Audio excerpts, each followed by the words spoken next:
Good morning everyone. आज की video में बात करेंगे हम बॉक्स मॉडल के बारे में और हमारे पास मल्टीपल कॉम्बिनेटर्स होते हैं। उन कॉम्बिनेटर्स हम किस तरह से यूटिलाइज करते हैं। अब कॉम्बिनेटर्स तो अब जनरिक बात करें, अगर मैं कॉम्बिनेटर की बात करूं सो कॉम्बिनेटर का यूज़ केस क्या है, क्योंकि सारे के सारे क्लासेस यूज़ करते हैं, सारे के सारे आईडीज यूज़ करते हैं। बट अगर मैं कॉम्प्लेक्स पेज की बात करूं जिसके अंदर मेरे 1000 लाइन ऑफ कोड्स है, तो 1000 लाइन ऑफ कोड्स को मुझे अगर ऑप्टिमाइज़ करना हो सो ऑप्टिमाइज़ करने के लिए मुझे सबसे पहले क्लासेस हटानी पड़ेंगी।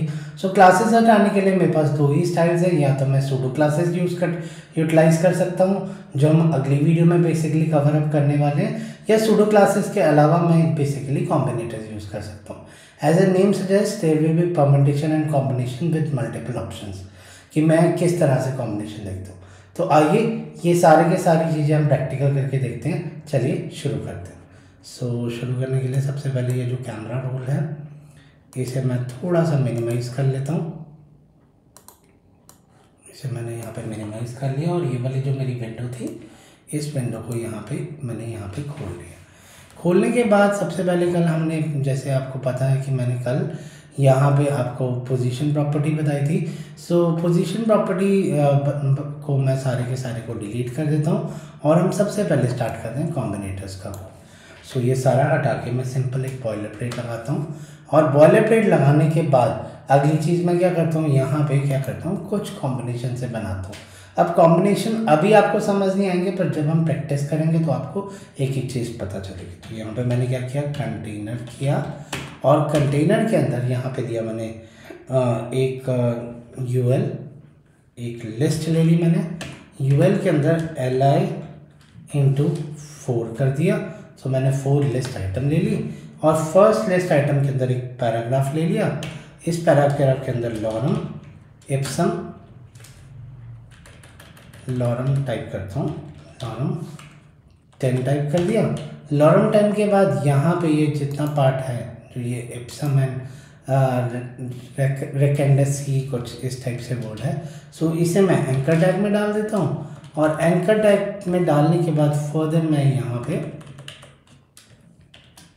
स्लैश एंकर को क्लोज कर देता हूँ। क्लोज करने के बाद यहाँ पे ये मेरा एंकर टैग हो गया और एंकर टैग को एच रेफरेंस भी दे देते हैं कि कहीं ये ना लगे कि यार ब्लैंक एंकर टैग है, तो एच रेफरेंस भी दे देते हैं। ये मैंने यहाँ पे एच रेफरेंस दे दिया मैंने यहाँ पे। तो अगर आप देखोगे यहाँ पे एच रेफरेंस हो गया और एच रेफरेंस के बाद यहाँ पे ना जो वर्ड मुझसे प्रोनाउंस नहीं हो रहा उस वर्ड को बेसिकली मैं स्ट्रॉन्ग कर रहा हूँ कि यार इतना ही प्रायोरिटी है, जो बोलना नहीं आ रहा उसे तो एक तरह से स्ट्रॉन्ग कर देते हैं कि उसे स्ट्रॉन्ग होना चाहिए। अब क्या है, यहाँ पे अगर मैं बात करूँ तो ये वाला स्ट्रॉन्ग मैंने यहाँ पे बंद कर दिया और इस स्ट्रॉन्ग को बंद करने के बाद यहाँ पे अगर मैं यहाँ पे टैग करूँ, इसे इस स्ट्रॉन्ग को मैंने यहाँ पे बंद कर दिया। आई थिंक कुछ गड़बड़ हुई है। सो यहाँ पे ए टैग मेरा यहाँ पे बंद है, तो ए टैग नहीं बंद करना, यहाँ पे इस स्ट्रॉन्ग को बेसिकली यहाँ पे क्लोज करना। तो ये मेरा यहाँ पे स्ट्रॉन्ग क्लियर हो गया। अब नेक्स्ट यहाँ पे जाते हैं। मेरा स्ट्रॉन्ग तो क्लियर हो गया। यहाँ पे मैं सिंपल एक पैराग्राफ लिखता हूँ और पैराग्राफ में लॉरम 3 डाल रहा हूँ, तो यहाँ पे लॉरम 3 मेरा डल गया। अब नेक्स्ट में मैं क्या कर रहा हूँ, एक सिंपल ए टैग ले रहा हूँ और ए टैग में यहाँ पे हैश देके यहाँ पे लॉरम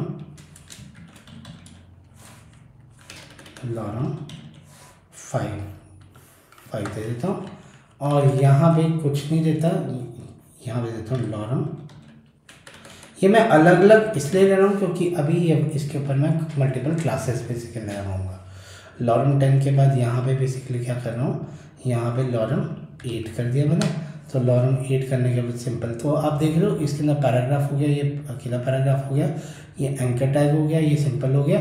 और एक विदाउट लिस्ट आइटम लेता हूँ और यहाँ पे डाल देता हूँ Salesforce by Sachdeva. So Salesforce by Sachdeva HTML series. So जैसे ही मैं इसे HTML सीरीज़ करता हूँ थोड़ा सा फॉन्ट स्टाइल बढ़ा देते हैं। सो यहाँ पे कंट्रोल+। सो आई थिंक यहाँ पे जो मेरे पास वो स्टाइल नहीं है कि जिसके साथ मैं अभी बढ़ा पा लूँगा, बट कल मैं थोड़ा इसका फॉन्ट इंक्रीज़ कर दूँगा। यूएल के बाद यहाँ पे क्या करता हूँ, फर्दर एक पैराग्राफ लिखता हूँ, विंडोज़ एंड, तो पैराग्राफ लिया मैंने यहाँ पे, और पैराग्राफ में मैं लॉरम 8 डाल देता हूँ। ये पैराग्राफ ले लिया, और उसके बाद मैं अपनी फैमिली मेम्बर्स के नेम डाल रहा हूँ, जो यहाँ पे हैं। Trishu is my name, further Gaurang,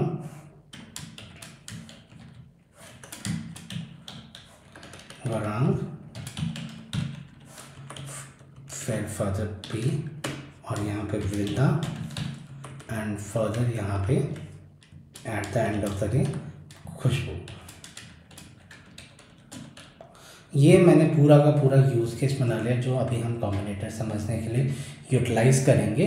but अब यहाँ पे नेक्स्ट स्टेप मैं क्या करने वाला हूँ, यहाँ पे मैं इनलाइन स्टाइलिंग यूटिलाइज करना पड़ना। सो आप कहोगे त्रिशु अब आप इनलाइन स्टाइलिंग में क्या करोगे? इनलाइन स्टाइलिंग में आप क्या करोगे, पूरा का पूरा डॉट अकेला बॉडी को कलर देते हैं सबसे पहले। अगर मैं यहाँ पे बॉडी को जाके बैकग्राउंड कलर यहाँ पे मैं ब्लैक दे देता हूँ, और कलर इक्वल टू वाइट। आप कहोगे त्रिशु ये तो सिंपल है, पूरे बॉडी को आपने कलर दे दिया। इसमें हार्ड एंड फास्ट क्या किया आपने? हार्ड एंड फास्ट हम ग्रेजुअली 4 कॉम्बिनेटर्स के थ्रू करेंगे, स्टेप बाय स्टेप। सो अगर मैं इसे गो लाइव करूँ तो ये गो लाइव हुआ। सो आप देखोगे सारा का सारा कोड मेरा ब्लैक कलर में आ रहा है। ठीक है जी, I think everyone is good till here. इसके अंदर कुछ भी मतलब रॉकेट साइंस नहीं है, बट अब आगे थोड़ी सी रॉकेट साइंस आने वाली है, तो हम उसे बड़े आराम से समझेंगे। अब मैं क्या करूँगा, सबसे पहले मैं स्पेस कॉम्बिनेटर देखूँगा। स्पेस कॉम्बिनेटर का क्या मतलब हुआ, जब मुझे मल्टीपल जो मेरे वो हैं ऑप्शंस किस टाइप से, जैसे डिव हो गया, पैराग्राफ हो गया, डिफरेंट HTML टैग्स का मुझे जब कॉम्बिनेशन बनाना है, तो मेरे पास यहाँ पे 4 कॉम्बिनेटर्स हैं जिन्हें यूटिलाइज करके मैं मल्टीपल ऑप्शन कर सकता हूँ। तो सबसे पहले करूँगा, सो यहाँ भी करता हूँ डिव के अंदर जितने भी पी हैं उन सारों को बेसिकली आप ये कलर कोड दे दो। सो डिव के अंदर अगर मैं बात करूँ, ये भी डिव के अंदर पी हो गया, ये भी डिव के अंदर पी हो गया, ये पी भी नहीं है, ये पी भी नहीं है, ये पी भी नहीं है, और डिव के अंदर ये वाले पी भी हो गए। तो ये सारे के सारे भी हो गए। इनफैक्ट मैं क्या करता हूँ, खुशबू वृंदा को ना इस वाले, अच्छा ये मैंने यहाँ पे कॉपी करके ये डिव के अंदर किया हुआ। सो यहाँ पे इन तीनों को यहाँ त्रिशु के अलावा बाहर निकाल देता हूँ। सो हमें पता चल जाएगा कि space combinator div space P किया मैंने। सो अगर मैं अब अपना आउटपुट देखूँ, सो इसे रिफ्रेश करूँ, आई थिंक हुआ नहीं वो रिफ्रेश, ऑटो सेव पे नहीं है। सो यहाँ पे पोर्ट को स्टॉप करके डिस्पोज करके वो लाइव फिर से जाता हूँ। सो आप देखोगे तो जो डिव के अंदर पी हैं वही वाले बेसिकली यहाँ पे मेरे पास कलर हुआ, बट उसके अलावा अगर कोई भी कलर नहीं हुआ। सो अगर आप ये देखोगे लॉरम इप्सम ये भी था, ये भी था, ये एंकर टैग था, ये मेरा सिंपल LI था, और इसके बाद ये लाइन थी। उसके बाद ये डिव के अंदर ये भी पी था, ये भी पी था, पर ये डिव के ख़त्म होने के बाद गौरांग वृंदा खुशबू आ रहा है। तो डिव के ख़त्म होने से बाद आ रहा है, तो पहले नहीं आ रहा, पर जो डिव के अंदर होगा तो वो वाले को मैं इस तरह करूँगा। चलो एक स्टेप आगे बढ़ते हैं। अब क्या करना है, आप कहते हो डिव के अंदर पी नहीं, डिव के अंदर UL के अंदर पी मुझे चाहिए, और सिर्फ UL वाले पी चाहिए। तो मैंने क्या किया, div space UL comma P. तो जो वो इसे सिलेक्ट कर रहा था, त्रिशु को सिलेक्ट कर रहा था, वो अब नहीं करेगा। अगर मैं यहाँ देखूँगा, सो ये यहाँ पे ना लॉरम इप्सम इसे कर रहा है, ना इसे कर रहा है। वेरस अगर मैं इसे बैक करूँ, फॉर एग्जांपल मैं अगर इसे यहाँ पे UL हटा दूँ, सो UL हटाने के बाद पहले आपका लॉरम इप्सम ये वाला भी आ रहा था, और यहाँ पे त्रिशु भी आ रहा था, तो ये दोनों चीज़ें आ रही थी। सो आई थिंक ये चीज़ क्लियर हुई हमें कि किस तरह से वो इनसाइड जा रहा है। डिव के अंदर फर्दर UL के अंदर LI, और LI के अंदर फर्दर P कर दिया मैंने। तो अब UL के अंदर LI के अंदर P, तो इन दोनों में कोई फ़र्क नहीं होगा, तो अभी भी मेरा सेम दोनों सिलेक्टेड आ रहे होंगे। बट अब एक लेवल और आगे बढ़ते हैं। अब P के बाद अंदर A को मैंने सिलेक्ट कर लिया। तो अगर आप A को सिलेक्ट करोगे तो A के बाद सिर्फ इतना मेरे पास आया इसके बाद वो नहीं आया। तो आई थिंक मैंने कोई टैग भी गलत लगाया हुआ है। रेकेंडस को अगर मैं देखूँ यहाँ पे एक ब्रैकेट एक्स्ट्रा लगी हुई है, तो इस ब्रैकेट को हटा देता हूँ। सो अब इसके अंदर भी फर्दर मुझे क्या करना है, मुझे आप एंकर टैग तो आपने देख लिया। सो एंकर टैग पे आपका यहाँ पे रेकेंड ये पूरा का पूरा है। अब सिर्फ मुझे जो स्ट्रॉन्ग किया था, जो रेकू संडे, सो इस वर्ड को बेसिकली मुझे यहाँ पे सिर्फ बोल्ड कलर करवाना है। तो यहाँ पे मैं फर्दर करूँगा स्ट्रॉन्ग। सो फर्दर ये आप देख रहे हो चेन बन गया जो इंटरनल चेन है, एक्सटर्नल इसका कोई लेना देना नहीं है। सो इंटरनल सिर्फ रिकेंसी को कर रहा है। So this is basically the first combinator, that is base combinator. चलिए अब अगले कॉम्बिनेटर की बात करते हैं। अगला कॉम्बिनेटर बड़ा सिंपल है। डिफ के अंदर जो डायरेक्ट पी होगा, अब डायरेक्ट पी से क्या मतलब है, हम क्या करते हैं यहाँ पे ये लॉरम इप्सम पड़ा है और ये पी पड़ा हुआ, तो यहाँ पे सिंपल मैं अभी इतना हैवी लेवल का जो मैंने कॉम्बिनेशन बनाया वो सब हटा दूंगा और सिंपल यहाँ पे करते हैं डिफ ग्रेटर देन सन। सो ये डायरेक्ट चाइल्ड को बेसिकली पिक करता है, जो डायरेक्ट चाइल्ड है। सो डिफ ग्रेटर देन पी किया मैंने। सो जैसे ही मैं ग्रेटर देन पी करूँगा तो अगर आप देखोगे आपका कुछ भी सिलेक्ट नहीं हुआ, सिर्फ लॉरम इप्सम ये हुआ और थ्रेशोल्ड सिलेक्ट हुआ। सो ये क्यों हुआ, क्योंकि ये दोनों इस डिफ के डायरेक्ट चाइल्ड है। डायरेक्ट चाइल्ड का मतलब क्या हुआ कि अगर जो मेरा कोड था, कोड के अंदर अब इस डिफ का डायरेक्ट चाइल्ड ये एक यूएल है, दूसरा ये वाला पी है और दूसरा ये वाला पी है।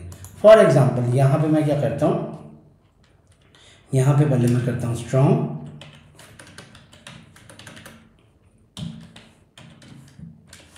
सो जैसे मैं यहाँ पे स्ट्रॉन्ग करता हूँ, सो अब ये वाले का डायरेक्ट चाइल्ड, डिफ का डायरेक्ट चाइल्ड कौन सा हो गया जी, स्ट्रॉन्ग हो गया, पर वो पी नहीं रहा डायरेक्ट चाइल्ड। मतलब अगर मैं इसे यहाँ पे सेव करूँ तो सेव करने के बाद यहाँ पे स्ट्रॉन्ग तो हो गया, पर उसका जो कलर कॉम्बिनेशन था वो कलर कॉम्बिनेशन मेरा बेसिकली हट गया है। सो कलर कॉम्बिनेशन सिर्फ यहाँ पे अब त्रिशु पे आ रहा है। जो डायरेक्ट चाइल्ड होगा, चाहे मैं यहाँ पे 100 डायरेक्ट चाइल्ड ले आऊँ, सो फॉर एग्जांपल अगर ये वाला इस वाले को यहाँ पे इन दोनों के नेम्स को, गौरांग विंदा को भी मैं अगर कंट्रोल एक्स करके यहाँ पे पेस्ट कर दूँ, control we, so by default paste करने के बाद अगर आप यहाँ देखोगे, सो यहाँ पे रिफ्रेश करने के बाद, एक मिनट आएंगे, जस्ट एक मिनट दो मुझे, सेव, आई थिंक इसे डिकम्पोज करके फिर से एक्सपोज करते हैं। सो गो लाइव किया मैंने यहाँ पे, और तो अब ये सारे के सारे मेरे डायरेक्ट चाइल्ड बन चुके हैं। सो लॉरम इप्सम भी डायरेक्ट हो गया, गौरांग भी डायरेक्ट हो गया, ये भी।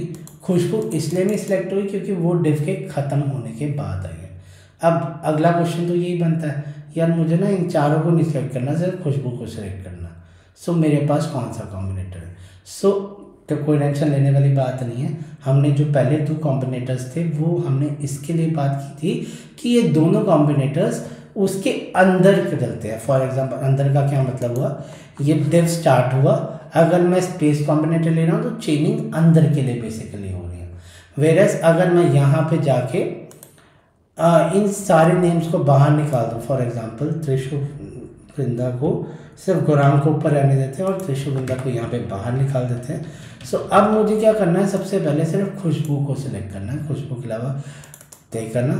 सो यहाँ पे ये डिव है और डिव के ख़त्म होते ही जो पहला चाइल्ड होगा, यहाँ पे मैं फर्स्ट चाइल्ड की बात कर रहा हूँ। सो पिछले में था डायरेक्ट चाइल्ड, इसके अंदर है फर्स्ट चाइल्ड। सो यहाँ पे अगर इस टाइप से करना तो यहाँ पे प्लस कॉम्बिनेटर होता है। सो प्लस कॉम्बिनेटर अगर मैं यहाँ पे लगाऊँ, सो यहाँ पे ये खुशबू हो गया। एक बार W3 स्कूल से इनके नेम्स भी कंफर्म कर लेते हैं कि क्या क्या नेम्स है कॉम्बिनेटर्स, क्योंकि आई ऑलवेज रेफर कि फंक्शनैलिटी क्या है। तो आज since we are doing the specialisation on this, so ये फर्स्ट वाला जो था वो डिसेंडेंट कॉम्बिनेटर था जिसका नाम स्पेस है। सेकंड हो गया जी चाइल्ड कॉम्बिनेटर, जो मैं डायरेक्ट चाइल्ड बेसिकली पिक करता हूँ। Next is next sibling combinator, जो अभी हमने किया कि जहाँ पे मैंने सिर्फ खुशबू का नेम सेलेक्ट किया। सो खुशबू का नेम सेलेक्ट करने के लिए मैं यहाँ पे प्लस किया। सो यहाँ पे नेक्स्ट सिबलिंग कॉम्बिनेटर हो गया। और जो फोर्थ है, फोर्थ का जो अगर आप नाम देखोगे तो फोर्थ का हो गया सब्सिक्वेंट सैम्पलिंग कॉम्बिनेटर, और इसे वैसे भी हम जेनरिक कॉम्बिनेटर कहते हैं। सो अगर मैं जेनरिक कॉम्बिनेटर की बात करूं यहाँ पे, सो जेनरिक कॉम्बिनेटर में बस ये है कि अभी तक यहाँ पे खुशबू का नेम सेलेक्ट हो रहा था, खुशबू के अलावा मुझे चाहिए वृंदा और त्रिशु, तीनों का नेम सेलेक्ट करना। सो सिंपल मैं क्या करूँगा, कोई hard and fast rocket science नहीं है। सो यहाँ पे मैं ये जो 1 के साथ टिल्ट वाला साइन होता है उसे लगाऊंगा, सेव कर दूंगा। सो पहले डिव के ख़त्म होने के बाद सिर्फ खुशबू सिलेक्ट हो रहा था, अब खुशबू भी सिलेक्ट होगा, वृंदा भी सिलेक्ट होगा, त्रिशु भी सिलेक्ट होगा। सो यहाँ पे बेसिकली आप देखोगे खुशबू, वृंदा, त्रिशु तीनों ही मेरे बेसिकली सिलेक्शन हो गए। ये आज का मेरा फर्स्ट टॉपिक था जो आज के वीडियो में मैंने कवर अप करना था। इसके अलावा एक छोटा सा टॉपिक और है जो हमें बहुत हेल्प करता है, उस टॉपिक का नाम है मेरा बेसिकली बॉक्स मॉडल। अब बॉक्स मॉडल क्या है, मैं ये वाली इमेज को अपना इस साइड कर देता हूँ और यहाँ पे अगर मैं करता हूँ, अगर आप HTML में कुछ भी बना रहे हो अपने डॉम के अंदर, ये जो डॉक्यूमेंट ऑब्जेक्ट मॉडल है जिसके अंदर आप ये सारा का सारा ये पूरे के पूरे एलिमेंट्स देख रहे हो, जहाँ पे मतलब बेसिकली जो आपका HTML पेज है, सो इसके हर एलिमेंट का जो, अगर आप क्रोम यूज़ कर रहे हो या इंटरनेट एक्सप्लोरर यूज़ कर रहे हो या सफारी यूज़ कर रहे हो, अगर आप यहाँ जाके इसे इंस्पेक्ट एलिमेंट करते हो, सो इंस्पेक्ट एलिमेंट करने के बाद आपको ये बेसिकली डिज़ाइन मिल जाता है। ये बेसिकली इसे कहते हैं बॉक्स मॉडल। अब बॉक्स मॉडल का सबसे अच्छा तरीका क्या है, फॉर एग्जांपल अब मुझे पता है ये वॉल है, मैं इसे धक्का नहीं मार सकता, बट अगर ये टेबल थोड़ा मेरे इधर उठता और इस टेबल को मैं यहाँ पे ऐसे पुश करता, सो इस वाले एग्जाम्पल को हम बेसिकली कहेंगे मार्जिन। अगर मैं बॉक्स को बाहर से धक्का मरवा रहा हूँ, अब फॉर एग्जांपल बॉक्स को मैंने बाहर से धक्का मरवाया, सो वो बेसिकली मेरा हुआ मार्जिन। वेरस अब देखो मैं अपनी चेयर को पुश कर रहा हूँ, तो मैं इनवर्ट पुश कर रहा हूँ, तो अगर आप देखोगे तो ये मैंने इनवर्ट अपने आप को पुश किया, तो इस वाले केस को कहते हैं हम बेसिकली पैडिंग। सो जब भी आप कोई भी कंटेनर या कोई भी डिव ले रहे हो, उसे आपको अंदर से जगह दिलवानी है, सो उसे कहते हैं बेसिकली पैडिंग। और अगर उसे बाहर से, जैसे अभी मैंने टेबल पुश किया था, पहले मैं नहीं हिला था, बेसिकली टेबल हिला था, सो उस टाइम को हम बेसिकली कहते हैं कि मार्जिन। सो अगर यहाँ पे अगर मैं थोड़ा सा जूम करूँ, so control plus command window, ये अभी हो नहीं रहा है बट इसे हम इस तरह से लार्ज कर देते हैं। सो बाय डिफ़ॉल्ट अगर ये वाला त्रिशु की बात हो रही है, तो त्रिशु को इतना हाइट दी हुई है, इतनी पैडिंग दी हुई है, इतना बॉर्डर दिया हुआ और इतना मार्जिन उसने 16 पिक्सल दिया हुआ टॉप बॉटम से बाय डिफ़ॉल्ट। ठीक है, अब ये मार्जिन क्यों लिया है, क्योंकि यहाँ पे सिंपल डिव था और डिव का बेसिकली पैराग्राफ की बेसिकली जो फंक्शनैलिटी थी उसने वो फंक्शनैलिटी बेसिकली पिक कर ली। अब बात करते हैं हम इनके ऊपर किस टाइप से डिज़ाइनिंग दे सकते हैं। अभी हम सब कुछ सिंपल रखते हैं, इस पूरे को हटाते हैं और ये सारा का सारा आई थिंक कॉम्बिनेटर अब सबको क्लियर है। सो हम ये पूरा का पूरा जो भी लिखा था उसे हटाते हैं और सिंपल यहाँ पे क्या करता हूँ, मैं यहाँ पे डॉट कंटेनर लिखता हूँ, dot container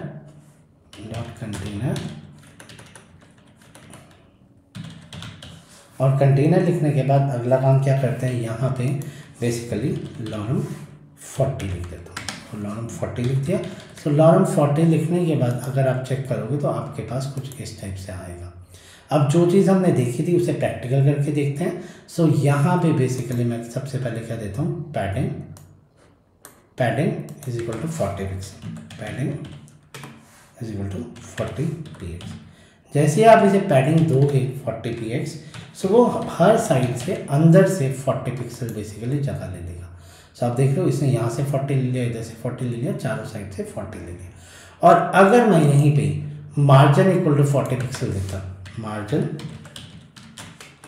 is equal to 40 pixel देता, 40 px, सो बाय डिफ़ॉल्ट वो हर साइड से बाहर 40 पिक्सल इधर से पुश करता, इधर से पुश करता, इधर से पुश करता, और इधर भी उसमें कंटेंट नहीं है बट वो डाउनवर्ड भी आपका 40 पिक्सल बेसिकली ले। सो आई थिंक यहाँ पे हमें क्लियर हो गया। अब हम जो बीच की एक प्रॉपर्टी थी जो बॉक्स मॉडल में हमें मिल रही थी, बॉर्डर 1 px सॉलिड, और यहाँ पे रेड कर देते हैं कि हमें वो कलर बेसिकली दिख जाए कि हमने सिलेक्ट भी किया है। सो अगर अब आप देखोगे तो 1 पिक्सल्स का रेड का 1 पिक्सल बहुत कम है, यहाँ पे कर देता हूँ 10 पिक्सल। सो दिखे तो सही। सो 10 पिक्सल किया मैंने, और 10 पिक्सल करने के बाद अगर अब आप देखोगे, सो आई थिंक रिफ्रेश नहीं हुआ, तो हम क्या करते हैं, गो लाइव को स्टॉप करते हैं। 10 ही है ना, तो यहाँ पे मैं पोर्ट को स्टॉप करता हूँ, डिस्पैच करता हूँ, और डिस्पैच करने के बाद अब मैं यहाँ पे गो लाइव करता हूँ। गो लाइव करके आपको कुछ इस टाइप से ये 10 पिक्सल्स का बॉर्डर दिख रहा है। ठीक है जी, अब तो हमें ये समझ आ गया, और अंदर मेरा कंटेंट हो गया। तो this is basically box model.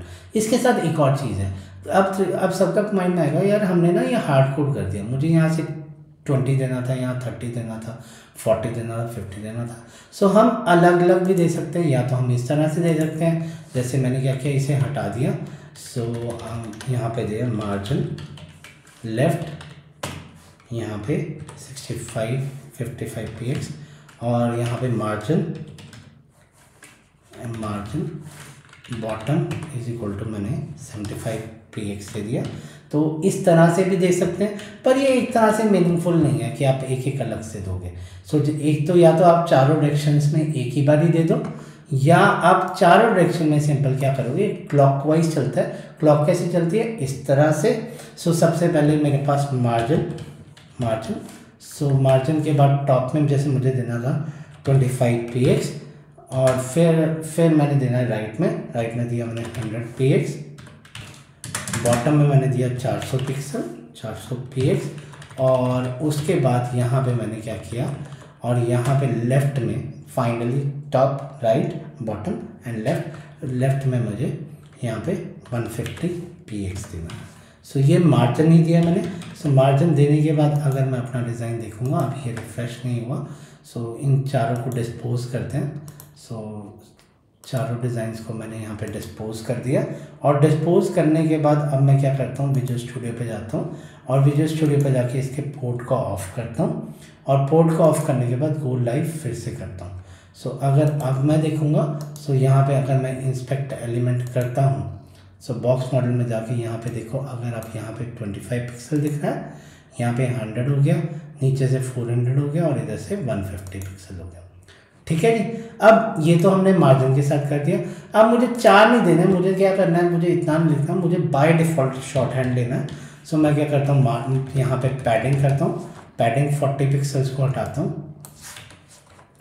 सो मुझे पैडिंग भी अलग अलग देनी है, या तो आप ऊपर वाले तरीके से देख सकते हो, या टॉप बॉटम का आप क्लब कर सकते हो, लेफ्ट राइट का आप क्लब कर सकते हो। जैसे मैं टॉप बॉटम से 100 पिक्सल देना चाहता हूँ, और लेफ्ट राइट से आप 50 पिक्सल देना चाहते हो।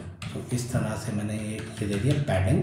सो अब अगर मैं यहाँ पे एक बार मेरा ऑटो सेव नहीं चला हुआ, तो मुझे बार बार गो लाइव करना पड़ रहा है।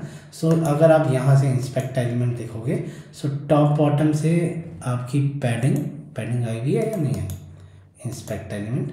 सो यहाँ पे टॉप बॉटम से आपका 100 पिक्सल आ गया, लेफ्ट राइट से आपकी 50 पिक्सल आ गई। तो आज का कंटेंट हम यहीं रोकते हैं। अगर आपको मेरा कंटेंट पसंद आया तो प्लीज़ मेरे चैनल को लाइक कीजिए, मेरे चैनल को सब्सक्राइब कीजिए, मेरी वीडियो को लाइक कीजिए। कल हम बेसिकली देखेंगे सूडो क्लासेस, और कल हम सूडो क्लासेस ही देखेंगे, और साथ में हम सिमेंटिक टैग्स देखेंगे कि हमारे पास कौन से सिमेंटिक टैग्स हैं।